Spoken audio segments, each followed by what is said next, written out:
ආදරේ හින්දා විඳවන මිනිස්සුන්ට ආදරේ එපා වෙලා තියෙන හැමෝටම. ඒ මිනිස්සු හැමදාම බොරු පොරොන්දු නිසා නැත්තම් බොරු වචන නිසා ඒ වලට රැවටිලා විඳවනවා. එකපාරක් විඳවනවා, දෙපාරක් විඳවනවා, තුන්වෙනි පාරක් විඳවනවා, හතරවෙනි පාර ජීවිත නසා ගන්න පුළුවන්. ඒකත් පාපයක් නේ හැමෝටම. අනිවාර්යෙන්ම.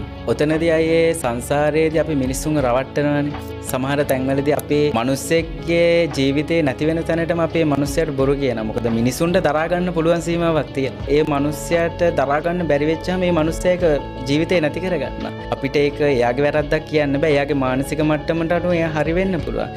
හැබැයි අනේකයි කියන්නේ ආදරය කියන දේ උනත් සීමාවක් තියෙනවා. දැන් පැනඩෝල් 2යි අපි බොන්න ඕනේ. හැබැයි පැනඩෝල් 3-4ක් බිව්වොත් ඒක අපිට ඇඟට විස වෙනවා. ඒ වගේ තමයි ඕනම දෙයකට සීමාවක් ලිමිට් එකක් තියෙනවා. නැත්තම් තමන්ගේ ජීවිතේම තමන්ට නැති වෙන්න සිද්ධ වෙනවා.